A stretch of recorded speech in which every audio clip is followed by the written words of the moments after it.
if Echo passes other people doing things on the way, he will mess up Kretha's hair however he can as he's walking past her, and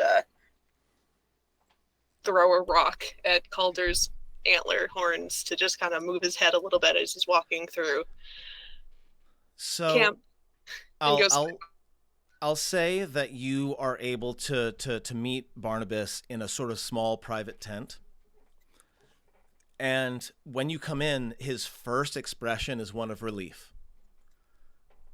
And he says, I heard about the incredible feats that I performed last night. And I also heard about how many of my best saw your mercy at the end of the night. And I want you to know that you gained a great deal of respect among my clan. And I owe you a debt that I could not possibly repay. You were incredible. Are you... I suppose it's silly to say, are you hurt? Are you seriously hurt? at this point, I think my ribs are more fractured than whole bone, but you know, maybe they're like my teeth and I just get more of them eventually. Uh, I'll recover from all of this. Magic has its uses. So before the battle, I gave you something. You And I did. don't know if you recognize the significance. You're a very intelligent goblin. I think you might have. It's Durgadin told me when I asked how Of one course he did. starts a courtship with a king. Of course he did. And then I also asked Sven last night when we had a chance to breathe how one responds to such a thing. I imagine he didn't respond well to that, did he? He seemed a little taken aback, but honestly, I think he was more pissed that time we were walking back from the Sunless Citadel and he thought you were dead. So, not the most extreme reaction I've seen from him. I I love you. I hope you know that by now. Yes, but it's good to hear. I I don't have much of a life left ahead of me to share with anybody. I'm sure you know goblins live in decades, not centuries. That was that was a consideration. It's something I've been thinking about a lot. I was I was afraid. I am still afraid. Your life is so much briefer than one of mine, but tonight I realized that what do I know of lifespan? I may not have survived this night. I may not survive tomorrow night. I may not survive for the next week. And that is why I gave you the stone. Because yes, our time together may be brief, but I would rather spend that brief time with you. Whether it's a night or 2 nights or 2 decades, I think I would rather be with you for a short time than be without you for the rest of my life. Echo runs across the tent and just flies into his arms and kisses him. And then after a bit of that, he pulls back and says, I have no idea how to cut a gem. I've never touched a jeweler's kit in my life. I do, and I feel like we have a mutual friend that could guide your hand a little bit. The Forge of Fury does have the equipment for this, and I believe that Durgadin can act as an intermediary in this. And I believe we happen to know a goblin that, if it comes to it, has very loudly and constantly professed that she does weddings, but let's not think of that just now. Not yet. If we cut this gem together, it is not a promise written in stone. It is not binding. It is simply a gift to show my regard for you. And in cutting it, perhaps together, it will show that you return that regard. And from there, I'm sure we have many more challenges. You made a big impression on my family. You made a big impression on my clan and those that follow me this evening, or yesterday evening. What is time? But a dwarven king and for very much lack of a better term, common goblin. Not that there is... It was a war chief for a day. Not that there has ever been anything common about you. When we first met, I tried to kill you. You did. And then, not a long time later, I tried to kill you again. And here you still are. I would like to take you to the forge, and I would like to create this thing together. And then we can decide what to do next. Is that amenable to you, Echo? It is. And there's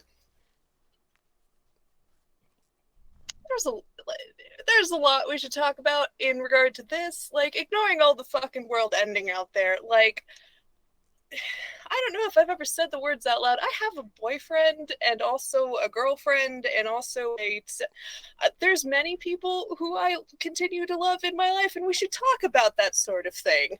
And like, what does that mean to you and this and courting? But let's do this gem cutting thing. Didn't you know? I'm a dwarf. I am polyhamorous. Oh, Christ. I quit. And cut. That's it. There's nothing more for tonight. No. Like, Barnabas is just going to have a nightmare of him saying, "I'm polyhamorous," as a giant hammer falls on him and take a pile of psychic damage. If I have to suffer that, so does he. So, we're going to go ahead and skip ahead a little bit because I want to talk about the gem cutting scene really quick. Echo grabs Calder and Ghost to also head back to the forge with them, in addition to Karitha, who is going to help them with it. And so we'll talk in the next session about what everyone else is up to, but I want to do this gem cutting scene because as you are there are jewelers like stations at the forge now that Victor has gotten everything running more or less smoothly with a million small things to work out, as always, as every sysadmin has to deal with. But there is a jeweler's like area, and it does flow with the same magic as the rest of the forge. And Durgadin, once Durgadin once again exits the crossbow and into the forge, will be able to sort of guide your hands a little bit. And of course, gem cutting is impossibly delicate work. Mm-hmm. But the way the scene goes is Barnabas and Durgadin. Is this like the ghost ceramic pottery Absolutely, scene? And if it isn't, I'm gonna be mad. Little bit. As you get close to the forge, you have detect magic, yeah? Sure, yes, it is I think possible. so. This stone, as you bring it to the forge, you can tell that the stone does sort of glow with an inner light of magic.